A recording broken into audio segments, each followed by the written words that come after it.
And I'm from the Swedish Transport Administration, a long and small country up in the north of Europe. But I discovered here, I have met with some of your colleagues here today, and there is a lot of things in common. And I enjoyed the discussion of the previous speaker, because the topics you are discussing is the same that we are discussing. This, the air quality, the climate. For my presentation, I will focus on climate. And first of all, electric road system is a fairly new term. And what we interpret with the electric road system is basically charging the vehicle whilst driving. You don't need to stop and charge. You don't need to carry around heavy batteries. You can basically have unlimited electric range. It is also discussed as in-motion charging or dynamic transfer of electricity. And the reason why the Swedish Transport Administration in Sweden is interested in the electric road system is the climate law that the Swedish government decided up in 2017. And that law have two important dates. By 2030, the emission from the transport sector should be reduced with 70% compared to 2010. And by 2045, there should be no net emissions of CO2 in the society as a whole. And that is a significant challenge. And Sweden is pretty well prepared here, because our power system is almost CO2 neutral. It's hydropower, it's biopower, wind, and some nuclear. However, the transport sector is fully oil dependent. As you can see here, the black line shows the Swedish transport sector's emission of CO2, the historic one. The gray bar going slightly upwards is the prognosis if nothing happens, business as usual. However, we already have some measures in place, like renewable energy. About 20% of the fuel used in Sweden is renewable. But we also have targets on electric drive, we have energy efficiency, etc. So if all those measures are included, you can see the yellow line going downwards. However, that is far from the green one, which is the goal or the climate law. And electric road system is one way to actually getting closer to that target. But to connect again to the previous speaker, whilst going over from fossil petrol and diesel and combustion engines to electric drive, you also get additional benefit than just climate. Like you have improvement in air quality, you have improvement in energy efficiency, as the electric drive is so much better than the combustion engine, but also energy security. You're not dependent on a lot of imported fossil fuel. And if we then go, how are we going to do this?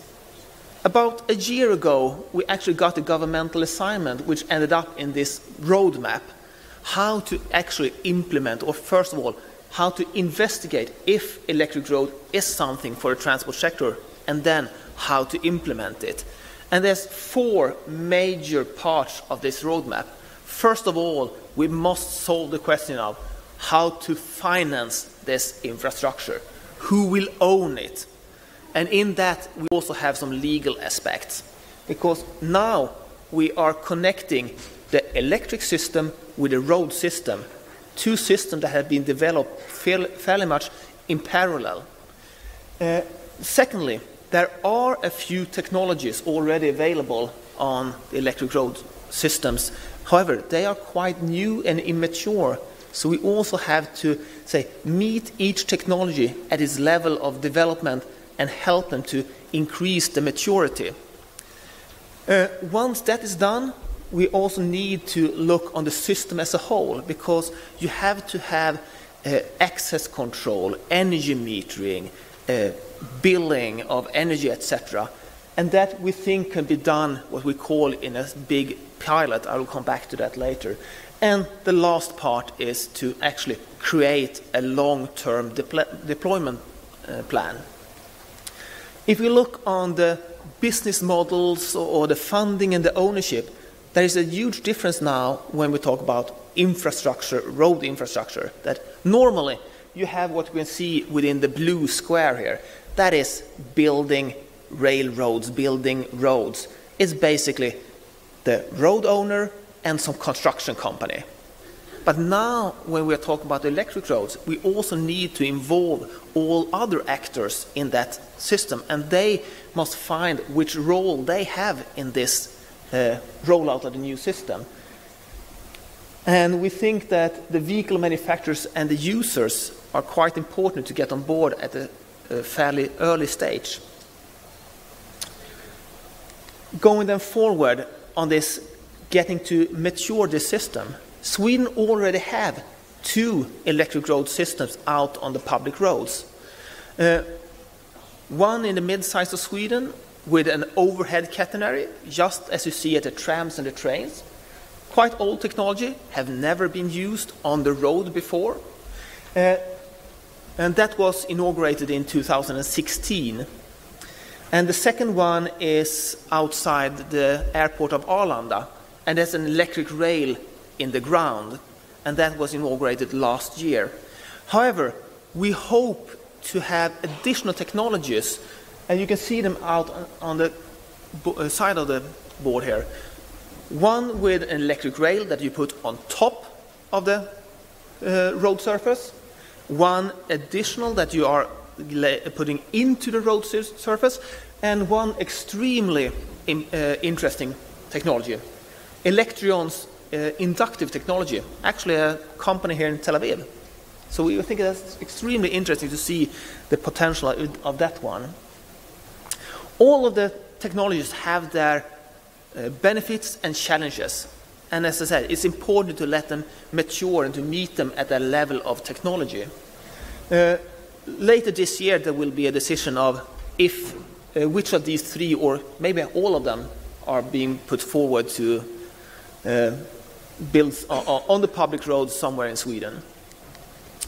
So my last slide here is basically just summing up our roadmap here.